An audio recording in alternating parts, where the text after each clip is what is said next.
Is there such a thing as soulmates? So the first thing that comes up around that is, yes, there is such a thing as soulmates as we humans understand that, meaning many people,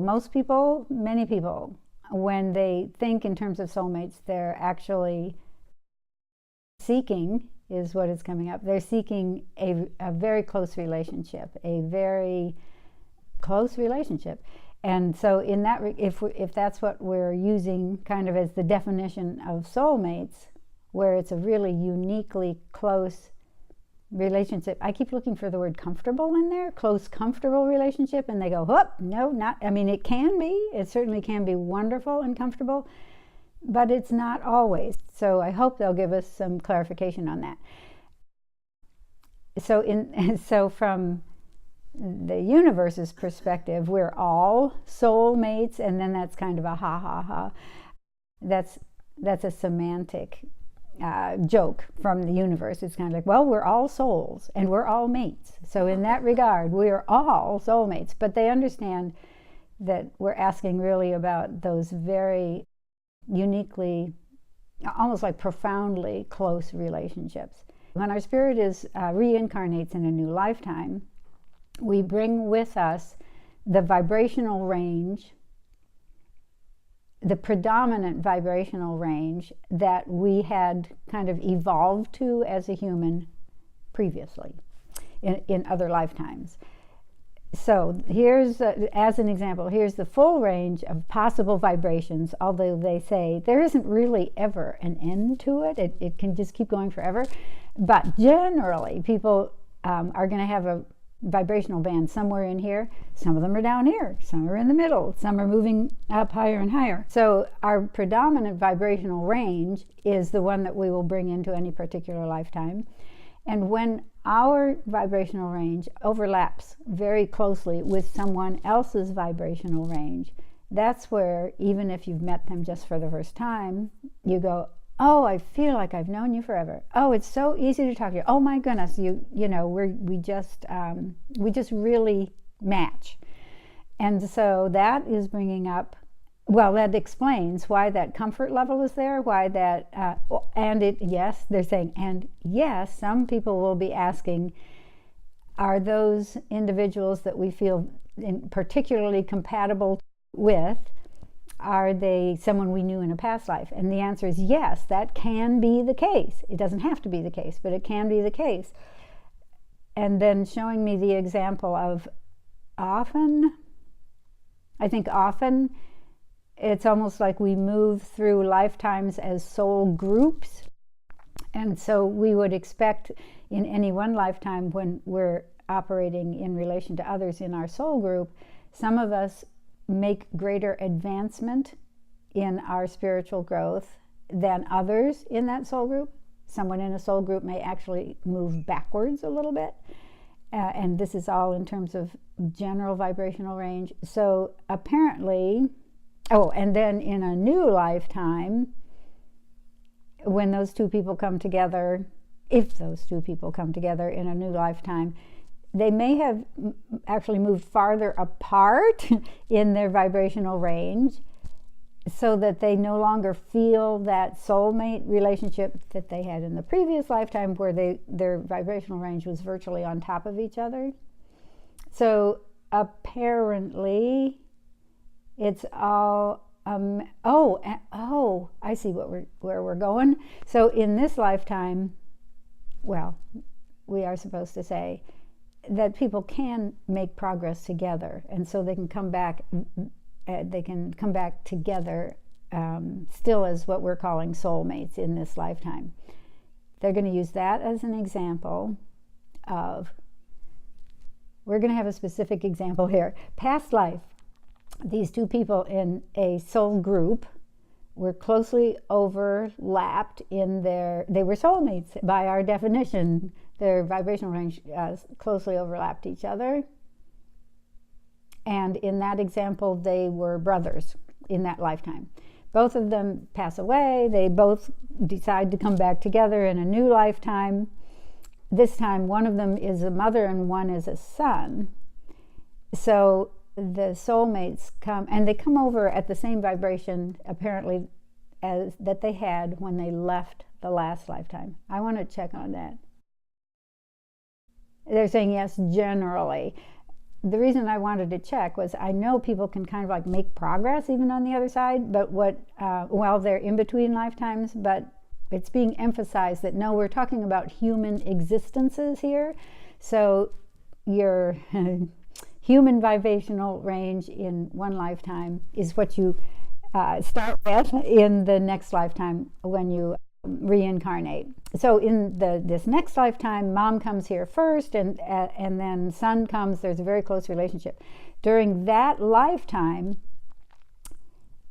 they're just randomly picking mom in that lifetime remains fairly stagnant. She's not working, she's not aware or interested in working on any particular spiritual growth in that lifetime. So she actually is going to remain a little stagnant. Her son, on the other hand, comes in and is very oriented to and fired up to, and experiences in life encourage him to move forward in his spiritual growth. And so they actually move away from each other a little bit. I believe this has to do with you can marry your soulmate and have this wonderful, incredibly close relationship, and you can move apart from each other over a lifetime. In other words, there's no guarantee that if you start out together that you're going to end up together. We always hope that we would, and it's an important thing if we're aware of this issue to communicate with any soulmate in our life and say, let's do this together. I don't want to ever be without you. Let's move forward together. So we're looking at when two people first get together, they've met each other, they feel like they are soulmates, and they're aware of that concept. And they, let's say, get married, which everybody thinks would be the most ideal thing in the world, and it probably is. And then they go forward and get busy with life and get distracted, and children come along, and so on and so on. And they are not careful, I guess you'd say. They are not aware to keep their relationship together. And so they end up out here going, who is this person that I'm married to? Wondering why have things changed so much? It's simply an individual. We're each responsible for our own growth and so on, and one person may be moving faster than the other. All that being said, it doesn't mean that if we don't have this close overlap in vibrational fields, that we can't have a wonderful life together. In other words, people can be, they have to be somewhere close to each other. They're not even going to get together if they're that far apart. But if they're somewhat close together, and hopefully some overlap, you can still have a wonderful, happy, close relationship, even if your vibrations do not overlap to the fullest extent. It just takes awareness, it takes openness, it takes love and compassion. Apparently, you have to work on that relationship to keep it close. So the soulmate aspect of partnerships is not as important as in terms of getting along and long and happy life together, not as important as almost like the loyalty to the relationship, to keep it open, loving, important to both parties in the relationship. This is an example of where you may not live happily ever after in terms of going forward together. But you can still at least start out as soulmates. So here's a specific example. Two individuals meet, and it's like, oh, they've always clicked. They've always known each other. It just feels wonderful, really easy to carry on conversations or to be quiet together. And it turns out that one of the individuals, their life's lesson has to do with learning about maybe both of them. Maybe both of them are learning about manipulating other people. So one of the individuals would be a manipulator, and one individual would be manipulated. Doesn't feel very good for the manipulated person, but a really important life's lessons for both of them.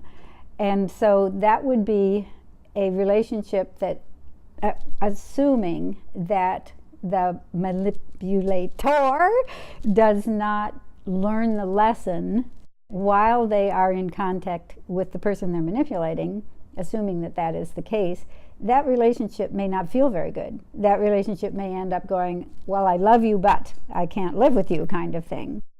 So that can happen as well, keeping in mind that when you look at the bigger picture about that, the manipulated has that opportunity to learn a lesson about manipulation. The manipulator has the opportunity, whether they take it or not, for both of them also to learn. But it ends up like, uncomfortable, not healthy for manipulated. I'm leaving this relationship just to kind of like save themselves under those circumstances. We can have more than one soul, what we would call soulmate. They keep bringing back that we're all soulmates. Okay, but we can have, under our definition of close overlap in vibrational fields, we can have more than one in any one lifetime. And we should kind of look for that, because those relationships are wonderful, and a great deal of what is important is in relationships. So, for example, it can be a mother-child relationship, and in that same lifetime for that mother, she may have a very dear friend that is a soulmate because they overlap, and so on. So you can have, 5 really close soulmates in your lifetime. There's apparently an outer level that we all have access to as well, meaning there's overlap, but it's not as much as what we're using as the definition of true soulmate, who can also be really good friends. Oh, they're saying it could be your boss if you get along really well. There are other people in our lives where there is overlap in that energy field for each of you. I'm just checking to see if and again, they're saying, keep in mind, we're all soulmates. I think that's what we're really supposed to hear here. But it just feels good and more comfortable when we're all on the same wavelength. There's that expression that really expresses what we're talking about here. So you can have different ones, and more than one certainly in your lifetime, and revel in those wonderful relationships. So the aspect of, is it always somebody you've known in a past life? No, not necessarily. When you think globally, there's so many people all over the world, and people have been around for a long, long time. So in one of your lifetimes, you may have been living in Alaska while someone with the same vibrational range was living in South Africa, and you never meet. So some of this has to do with availability, I guess you'd say, and who shows up at the same place at the same time.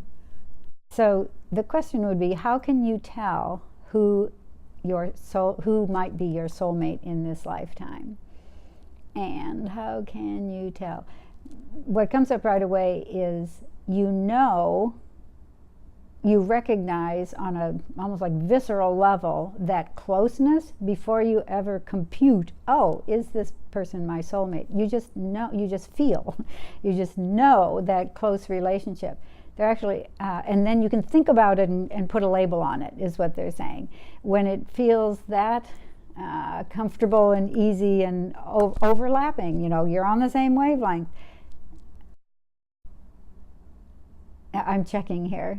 They are indicating, and we all should check in our own practical experience. Oh, do you suppose that's a soulmate relationship? How does it feel?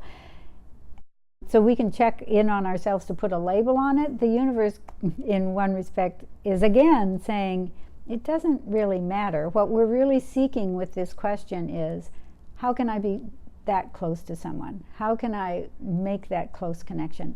And that is what is important. Having relationships that we would define as a soulmate relationship, how that feels. And the universe is saying, we have to bring ourselves to the table, you might say, as well as the other person bringing themselves to the table, and both have that interest in the relationship going forward. They're kind of telling us, and that's your soulmate. And the important part would be for each of us as an individual, particularly both individuals in that relationship, to pay attention and be joyful about that close relationship and be aware to keep it going, to keep it on that level, to not lose it. If you do lose it, if one goes this way and one goes that way, we'll survive. But I think what we all want is to be able to go forward together with really, I was going to say a perfect relationship, and they're saying, well, there's no such thing really as a perfect relationship, but to be able to find that joy in the relationship. So in any relationship, so this is where the universe is saying, so I told you we're all soulmates, because we may decide to marry someone or partner with someone because we feel that I can feel the love and excitement and so on, which is not necessarily an indication of soulmates. There are other things going on here. And then you find out, I guess it wasn't quite as close as I thought. But that does not close an overlap as I thought. That does not mean that you cannot go forward happily together. Whether there's that overlap or not, there are still two individuals in this relationship. And as far as the relationship is concerned,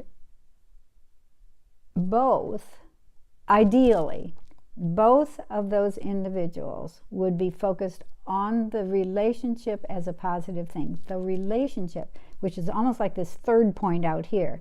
They're not focused on themselves. They're not focused on either one of themselves.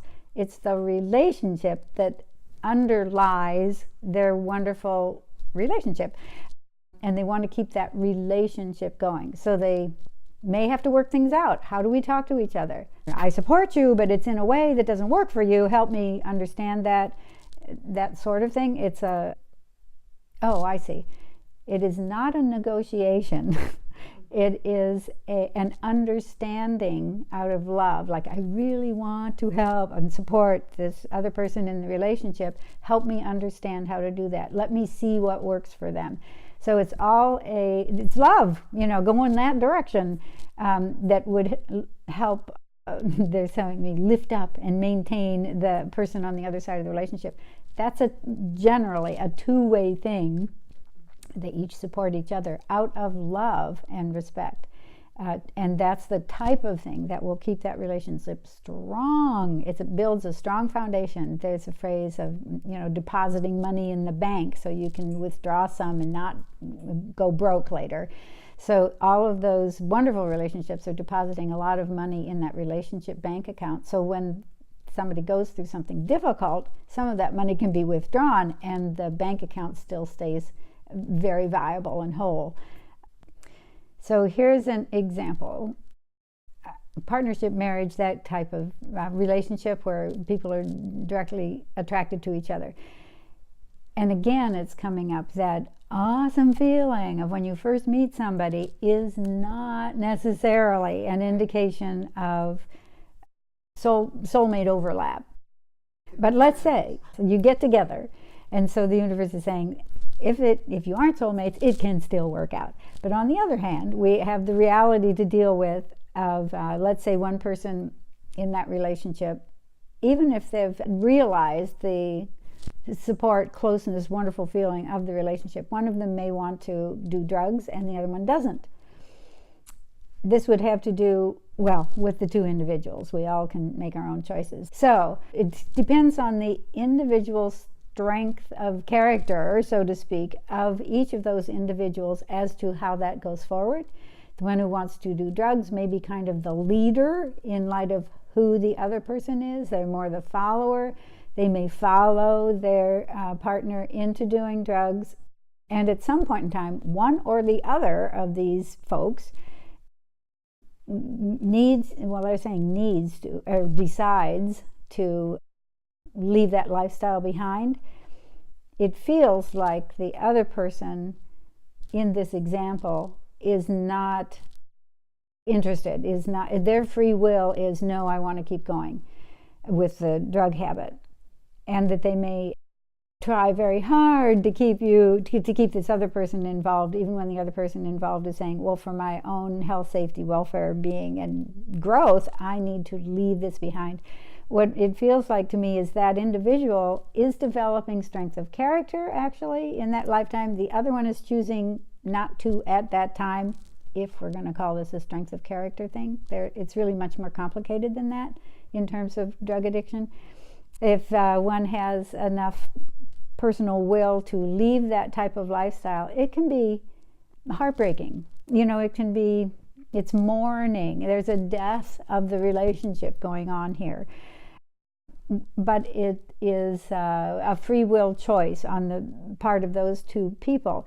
If either one of them is saying, well, in order for this, we agreed that we would keep this relationship together, and the only way to do that is by staying on drugs, the other one's saying, no, the only way to do this is not staying on drugs, they have reached an impasse that is an individual decision for each of them, and that can affect the relationship as well. But again, I feel that for the one that's leaving the drug environment, it's really hard because I can feel not only the relationship, which was like a support, is gone or is not available, and just what's going on in their body. It's just really, really hard. But those are the kinds of major experiences that we may have in a lifetime that are going to shape our future and our future lifetime. So it happens here.